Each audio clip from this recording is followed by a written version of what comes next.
अस्सलामुअलैकुम। कैसे हैं आप सब लोग? उम्मीद करती हूँ आप सब लोग ठीक होंगे, खैरियत से होंगे। आज मैं आप लोगों को एक न्यू रेसिपी सिखाऊंगी जो कि हमारी कबायली रेसिपी है और इसको आप लोग पेंडा भी कहते हैं, इसके अलावा सोबत भी कहते हैं। तो बगैर टाइम ज़ाया किए रेसिपी स्टार्ट कर लेते हैं। सबसे पहले मैंने कढ़ाई में ऑयल ले लिया, इसमें मैंने प्याज डाल दी। प्याज को सॉफ्ट होने देंगे, उसके बाद चलेंगे नेक्स्ट स्टेप की तरफ। माशाल्लाह प्याज हमारे सॉफ्ट होने लग गए हैं। अब हम इसमें ऐड कर देंगे चिकन।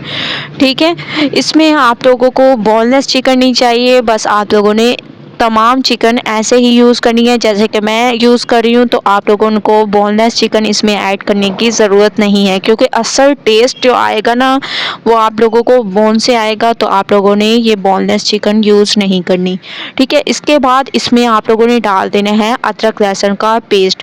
3 चम्मच के करीब मैंने इसमें अदरक लहसुन का पेस्ट ऐड कर दिया। अच्छे तरीके से इसको मिक्स करेंगे। ठीक है, बहुत ही अमेजिंग तरीके से आप लोगों की मिक्सिंग होनी चाहिए। तो इस अदरक लहसुन की खुशबू आने तक पकाते हैं। अदरक लहसुन की बहुत अच्छी खुशबू आने लग गई है। अब हम इसमें ऐड कर देंगे टमाटर। ठीक है, मुख्तलिफ रेसिपीज़ मुख्तलिफ तरीके से तैयार होती हैं, तो आज मैं आप लोगों को अपने तरीके से इसको तैयार करना बताऊंगी। तो माशाल्लाह से टमाटर हमारे सॉफ्ट हो चुके हैं, मैंने इनके छिलके को रिमूव कर दिया। अब आप लोगों ने चम्मच की मदद से इसको मैश कर लेना है।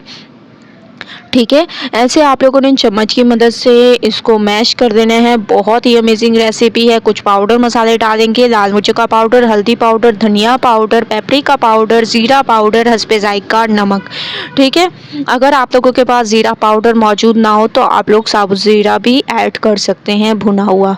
ठीक है, थोड़ा सा मैंने इसमें पानी ऐड कर दिया और इन तमाम मसालों को बहुत अच्छी तरीके से भूनेंगे। माशाल्लाह से तमाम मसालों को मैंने बहुत अच्छे तरीके से भूना है। आप लोग देख रहे होंगे कि ऑयल भी सेपरेट होने लग गया है। 2 जगह आप लोगों ने इसमें लहसुन के ऐड कर देने हैं। अच्छे तरीके से इसको मिक्स करना है। मिक्सिंग बहुत अच्छी किया करें, मैं आप लोगों को हमेशा से कहती हूँ। अब आप लोगों ने इसमें खूब सारा पानी ऐड कर देना है। ठीक है, इतना पानी आप लोगों ने ऐड कर देना है और तकरीबन हल्की आंच पर आप लोगों ने इसको 40 से 45 मिनट पकाना है। ठीक है, तो 40 से 45 मिनट मैं इसको पकाती हूँ। 40 से 45 मिनट मैंने इसको पकाया है और आप लोग इसकी लुक देख रहे होंगे। अब हम इसमें हरा धनिया ऐड कर देंगे, इसकी खूबसूरती में इजाफा होगा। कुछ लोग इसमें हरा धनिया ऐड नहीं करते, लेकिन मैं इसमें ऐड कर रही हूँ। ठीक है, आप लोग चाहें तो हरा धनिया ना ऐड करें और ऐसे ही इसमें खूबसूरती आ जाएगी। तो आप लोग अगर चाहें तो ना भी ऐड करें। ठीक है, शरबत बनाने के लिए सबसे पहले एक मैंने प्लेट ले ली। इसके अलावा आप लोगों ने रोटी ले लेनी है और इसको आप लोगों ने छोटे छोटे पीसेस में तोड़ देना है। ठीक है, जैसे कि मैं इसको तोड़ रही हूँ, तो आप लोगों ने भी जितनी आप लोगों को बनानी हो उतनी आप लोग तैयार कर सकते हैं। तो रोटी को मैंने ऐसे छोटे पीसेस में कट कर दिया। इसके बाद आप लोगों ने जो हम लोगों ने तैयार किया सालन, वो आप लोगों ने इसके ऊपर डाल देना है। देखिए, हरा धनिया डालने से इसकी असल खूबसूरती आती है। कुछ लोग इसमें हरा धनिया बिल्कुल भी ऐड नहीं करते, तो वो इनकी मिस्टेक है। हरा धनिया ज़रूर ऐड किया करें, क्योंकि इससे इसकी खूबसूरती में इजाफा होता है। तो बहुत ही स्पेशल रेसिपी है। ठीक है, कबायली इलाकों में तो बहुत ज़्यादा खाई जाने वाली ये रेसिपी है। ठीक है, बहुत ज़्यादा लोग शौक से खाते हैं।